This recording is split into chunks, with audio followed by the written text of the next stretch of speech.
Tinubu has done what no northern president has ever done. I repeat, Tinubu has done what no northern president in the history of Nigeria has ever done. We have reports that he is having meeting with Ogoniland leaders, Ogoni, leaders in Niger Delta.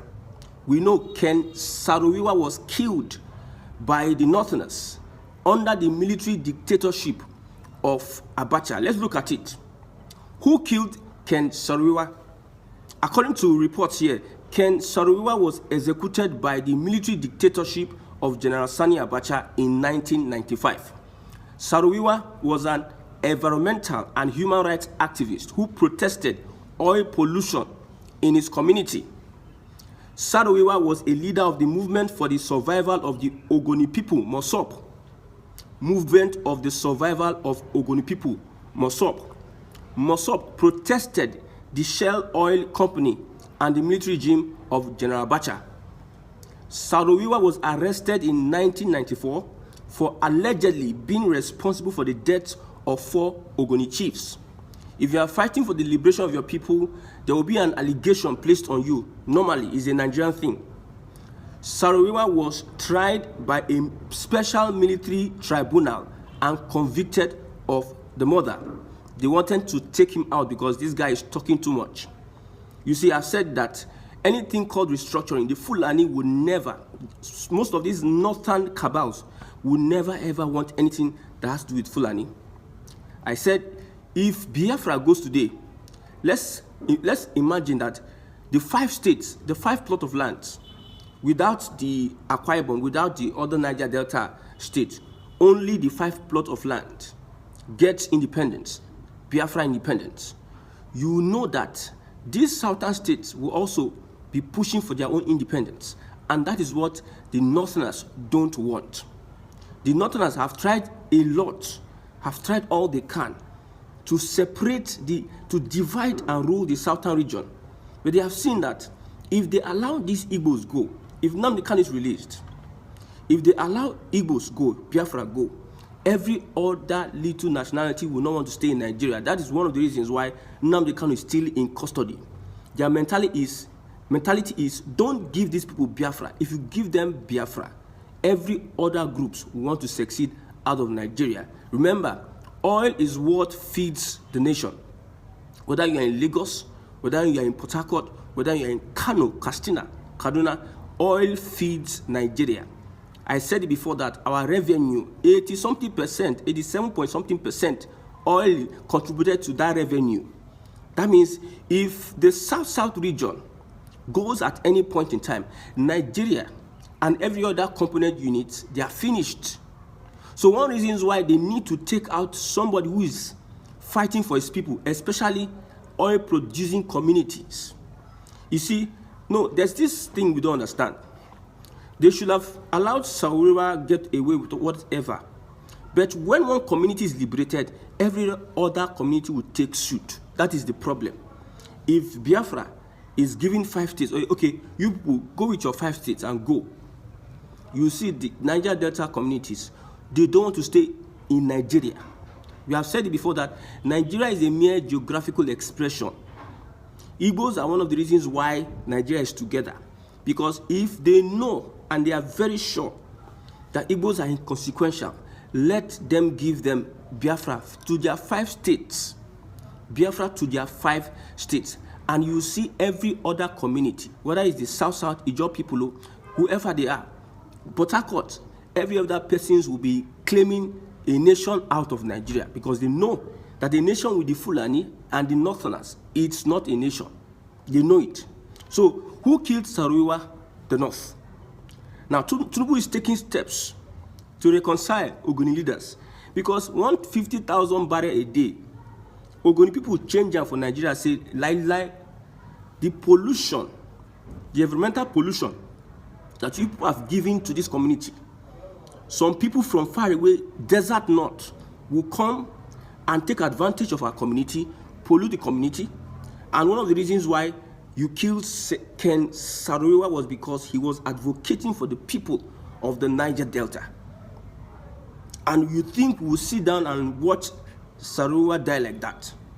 No. So the federal government, every other government have been having it uneasy with the Ogoni people. The Ogoni people said no. The Ogoni people are not like the Okwama people, that the army will just go there and clear them once and for all. The Ogoni people had to hold the government hostage. That is why a southern president came and saw that he needed to reconcile. He needed to build that relationship back. But when you look at the reactions, look at the responses, Nigerians are telling the Ogoni people, no grill. They use Ribadu as a mediator. They use the Ribadu as a mediator. The reasons why they're not having mouth today is because of the oil in the south. If you take away the oil from the south, the north reduce to nothing. They will go and face their agriculture and their pyramid. And they would not be as prosperous as what oil is bringing today. Look at countries, Saudi Arabia, countries that have oil. Look at what the revenue they get and the possibility of them becoming prosperous economically. If South alone or the old Southeast region, we are depending on the revenues from oil, the southern part of Nigeria will be much more than Dubai. But since it is attached with northern Nigeria, those ones parasite. You see, I said before, in Akwa Ibom, Bua is building a refinery and it has issues with the community. I don't know what issues there may be with the communities. I've not done that research. I'm asking a question. Don't you have a southerner or an Akwa Ibomite that have the resources to build such refinery? Why is it that it is northerners that are having the clout, that are having the connections to do such? Look at Dangote. Dangote in Lagos and Bua. These are northerners. These are people that their region do not have oil. Their region do not have oil. How come they are so empowered economically? You see, Dangote, we know about Dangote as a monopolist, a capitalist. These guys, the government that is being controlled by Fulani Islamic fundamentalists, the northern cabals.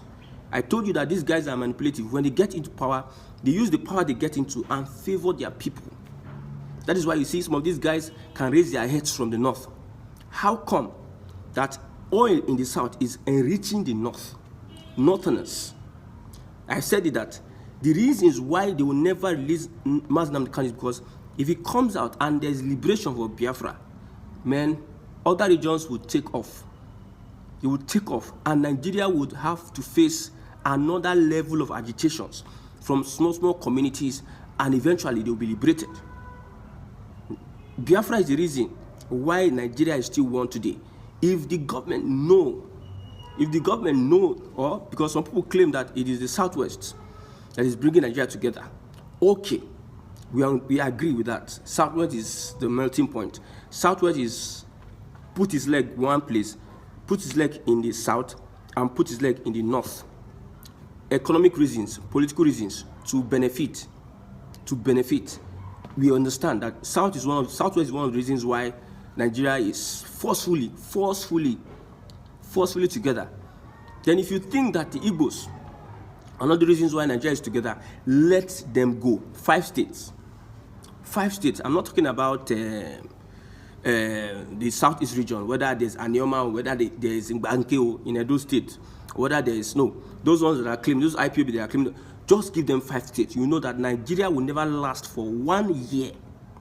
So Tinubu is making a smart move that every other northern president had not made, or they would not have wanted to make it.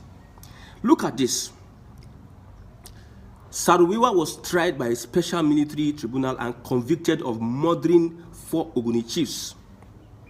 Saro Wiwa was executed by hanging along with 8 other men from the Ogoni community. Many observers claimed the trial was rigged, and Amnesty International and others raised concerns about the trial's political motivation and bias. Nnamdi Kanu has been in court since. We go here. They could not find this guy guilty. Release the guy now, voila. Release the guy, problem.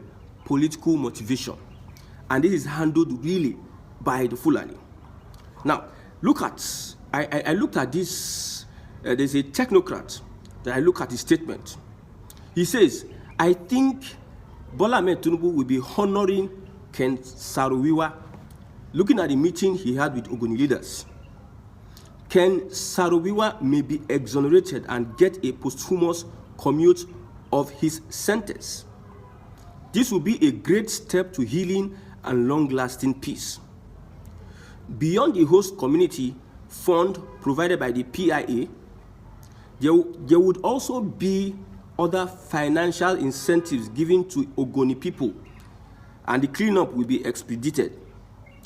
Bola Ahmed Tinubu has his eyes on the immediate production of 150,000 barrels in Ogoniland further exploration, feedstock gas to feed NLNG-6 and the upcoming NLNG-7.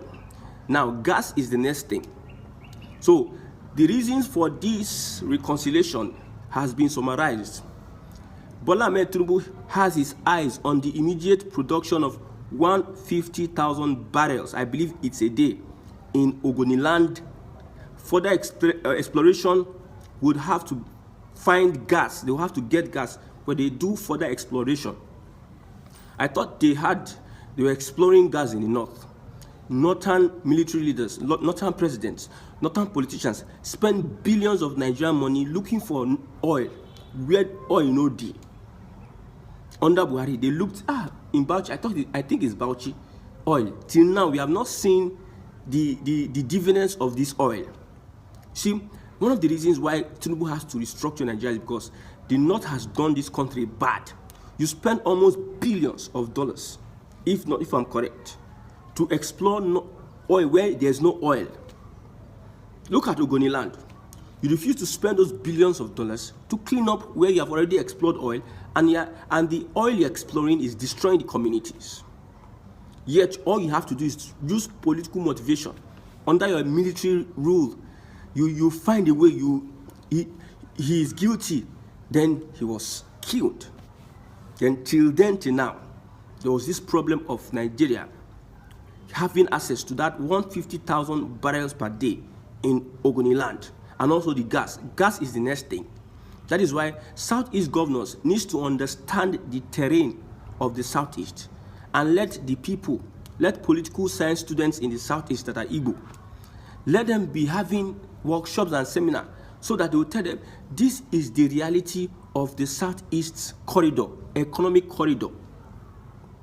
It is until the people understand, because most of our youngsters today, they don't understand the economic corridor of the southern part of Nigeria. It is all those people that have been working with government that have in office, they are the ones that understand the southern corridor. If you go to schools today and ask a political science student or some other student, what should you understand by this Southeast economic corridor? Some of these things need to be taught our students. Let them understand the resources that their regions have and how the possibility of them harnessing those resources to their own advantage. If the governors, Southeast governors, know how to harness our resources to our own advantage, what are they yet doing? There's gas in the Southeast. There's gas in the Southeast. Gas just a waste for Southeast.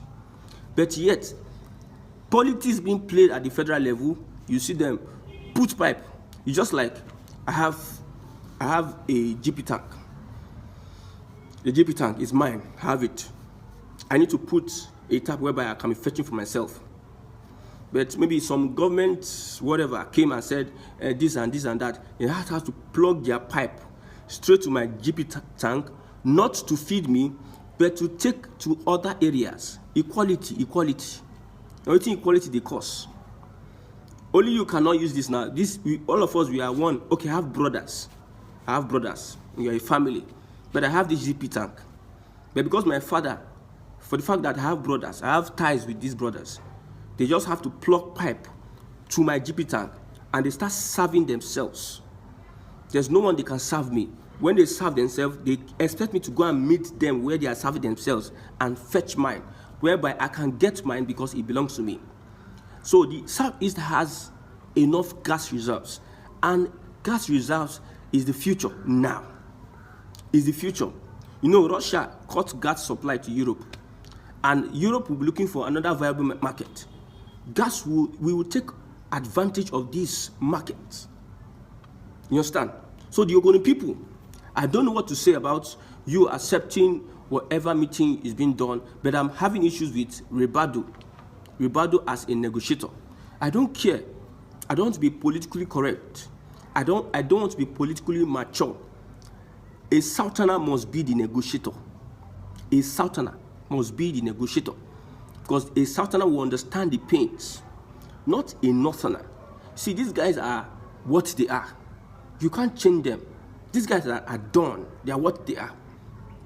So let's look at some reactions.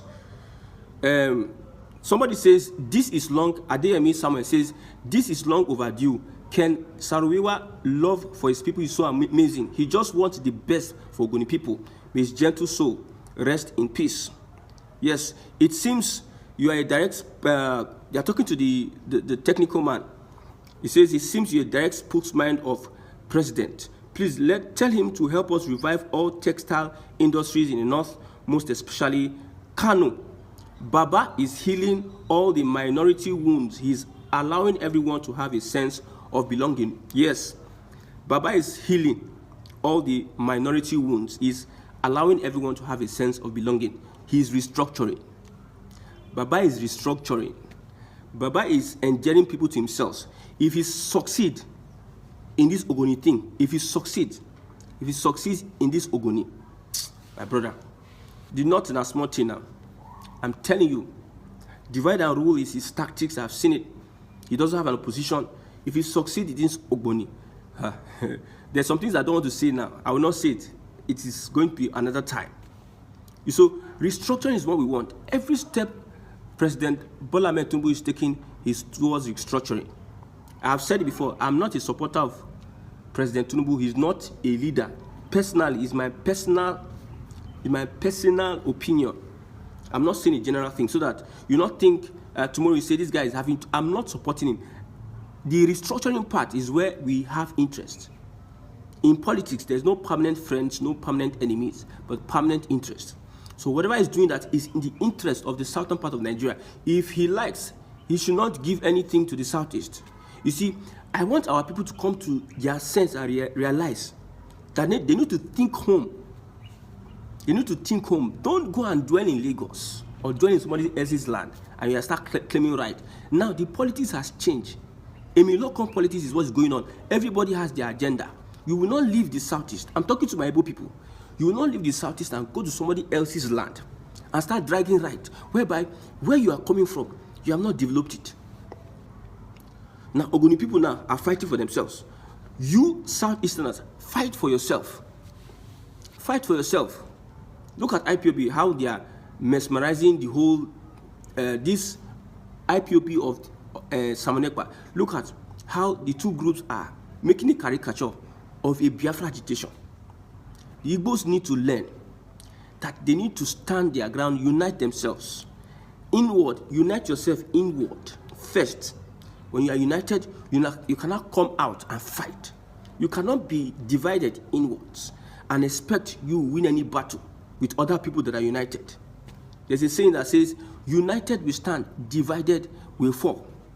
So Tinubu is playing his cards.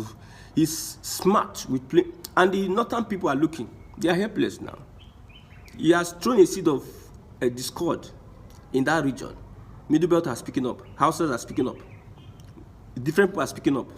Now it will sabotage the governors. If the governors don't utilize, if this tax piece is implemented, if the governors don't utilize what they need to utilize, he will now sabotage the governors. Then the people of the north will now be fighting the governors and those political emperors that have been holding them back. Tinubu wants to open their eyes more. Nnamdi Kanu came and opened people's eyes. Tinubu wants to open their eyes more on the reasons why they need to understand their own corridor.